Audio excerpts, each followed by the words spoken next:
Maxence Grugier, donc j'ai le plaisir d'accueillir Sahar Homami qui va présenter sa pièce Fana au cours de la dernière partie du festival Multiplica au Luxembourg. Sahar, peux-tu te présenter et présenter ton parcours en tant qu'artiste?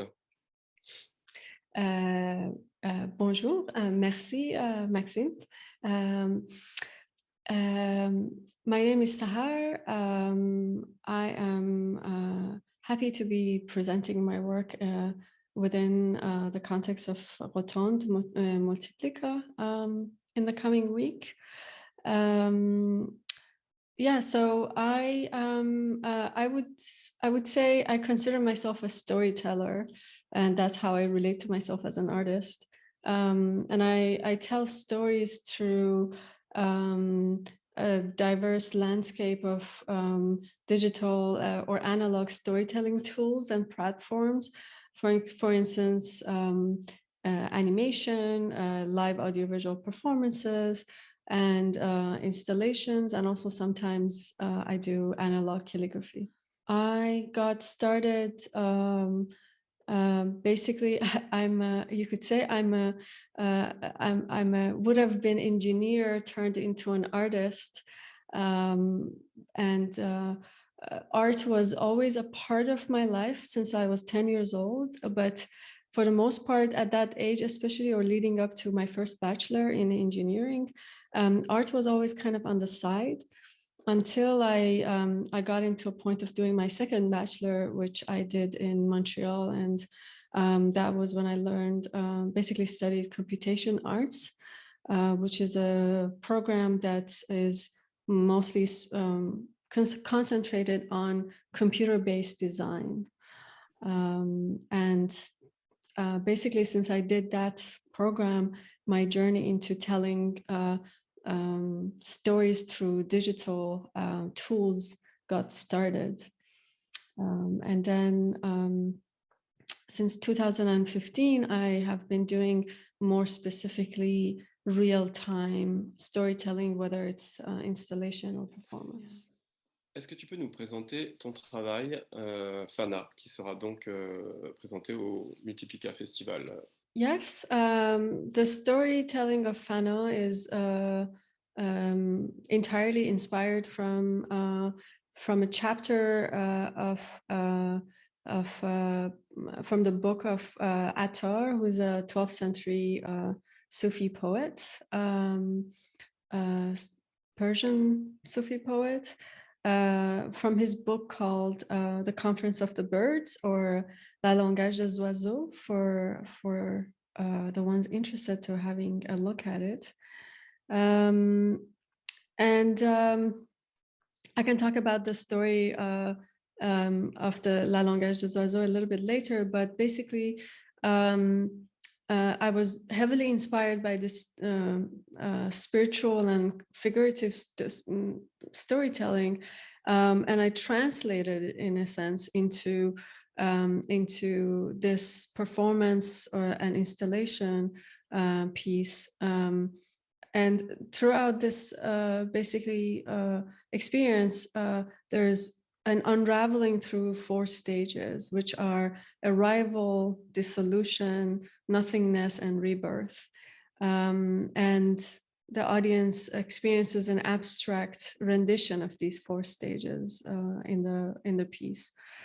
So in the process of the creation, the audio and the visuals were always created together, and in a sense, they each had an impact on each other.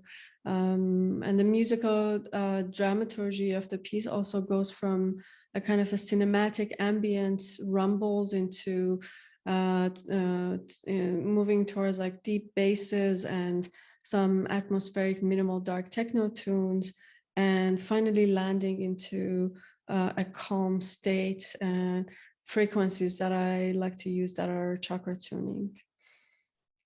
En tant qu'artiste, ingénieur, comment t'es-tu trouvé intéressé par cette approche mystique dans ton travail? So I think when it comes to my storytelling, and I put the emphasis mostly on the storytelling part, is because my work generally revolves around looking at the human experience, and enhancing it, if I can, through art.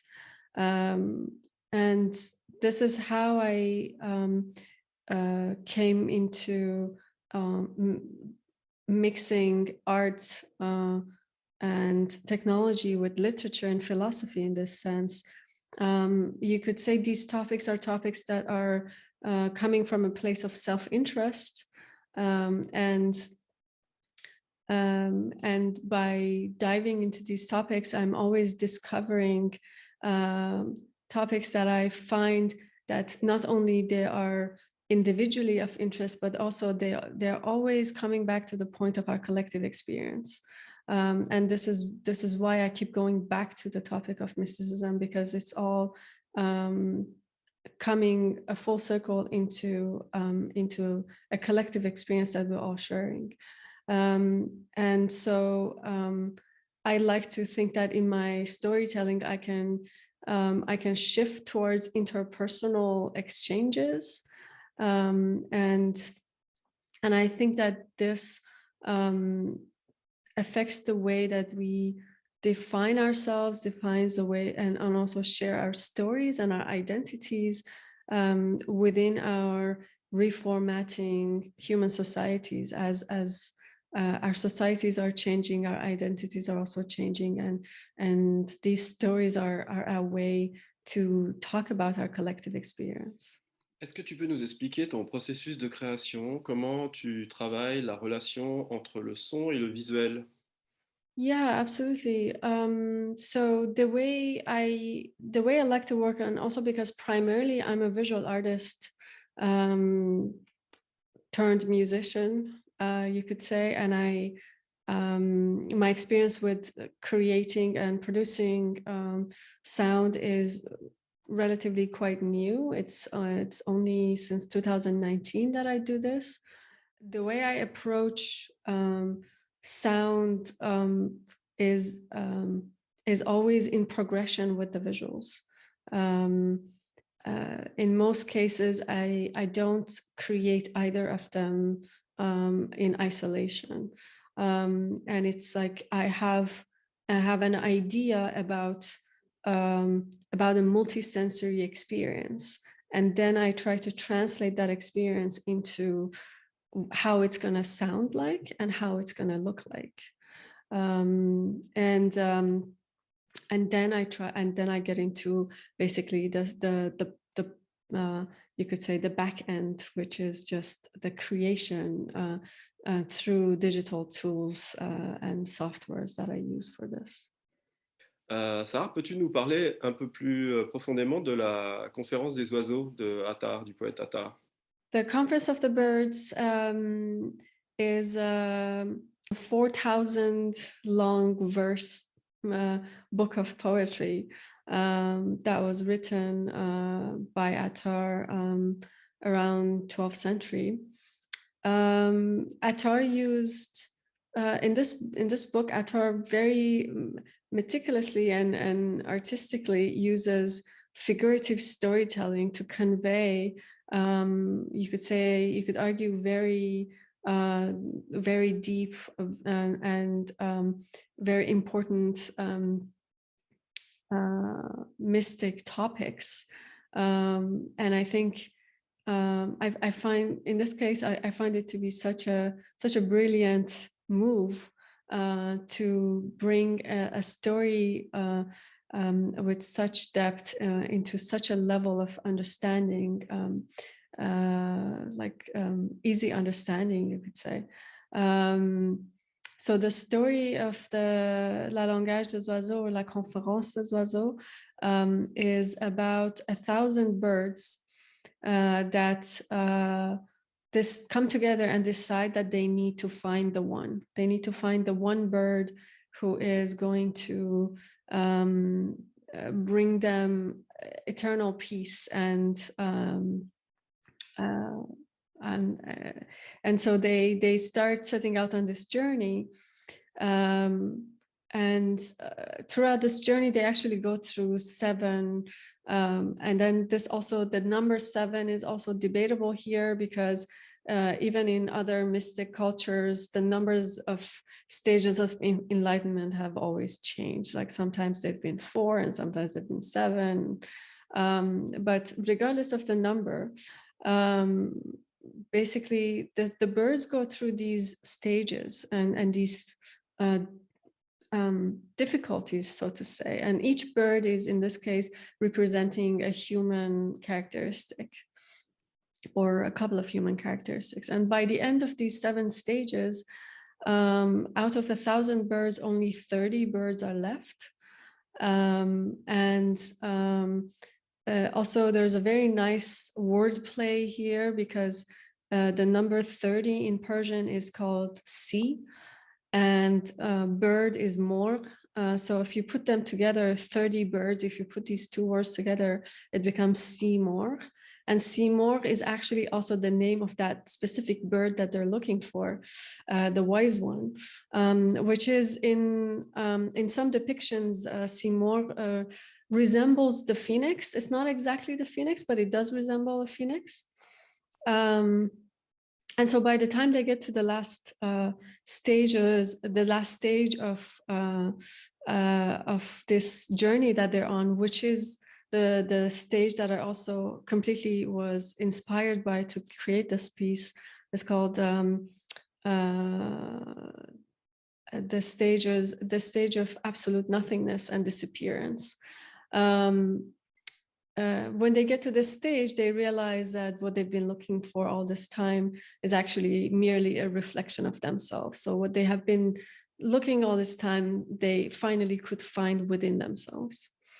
And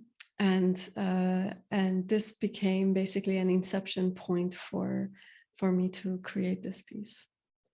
Tu l'as dit à l'instant, le Fana parle de disparition, parle aussi de la mort. Est-ce que tu penses qu'il y a une différence, ou quelles sont les différences qui existent pour toi entre notre perception de la mort en Orient et celle que nous avons en Occident? Yeah, it's an interesting, I mean, I'm fascinated by death. A lot of my work is actually revolving around death, and I see it as a very interesting and also maybe often avoided topic. But to answer your question, I think actually I don't see a lot of differences between the death in the East and the West. I mean, if we go to the Far East and the Far East philosophy, I think we have a different answer here. But as long as we stay in the Oriental and Occidental kind of like that we know in comparison between the Middle East and the West, I actually think death is quite the same. And the way that people deal with it is also the same. The way that they understand it is the same, because they all are coming from Abrahamic religions, and they basically the narrative has been pretty much the same throughout. It's the same storytelling, just a few changing characters. But then when you go to the Far East, this becomes a different topic, and I think that's where my focus is as well. And funny enough, when I started researching about these topics, that's where I became more and more interested in mysticism, because I think mysticism is also a term that has probably a couple of different definitions, and it would be only fair to define it from time to time. I like to refer to mysticism as a kind of like a secular overview on the school of thought that mysticism is. So mysticism, void of religion and void of God, but purely related to the human experience and the process of growth and eventually the process of death. And this actually where there's in all of the mystic philosophies of the world, whether it's in the West or in the East, you find commonalities. Then it's beyond borders. And this is what I like to talk about. I like to talk about mysticism beyond borders. And I think this is how also I got into talking about the topic of death, because I think this is also something that we can talk about it in this context. Sahar, en tant que jeune femme d'origine iranienne et aussi artiste ingénieur, penses-tu que s'emparer de ce genre de sujet en étant une femme a une importance pour toi? Est-ce qu'il y a une dimension féministe aussi dans ton travail? I do consider myself a feminist, maybe a second or a third wave feminist, not necessarily a first wave feminist.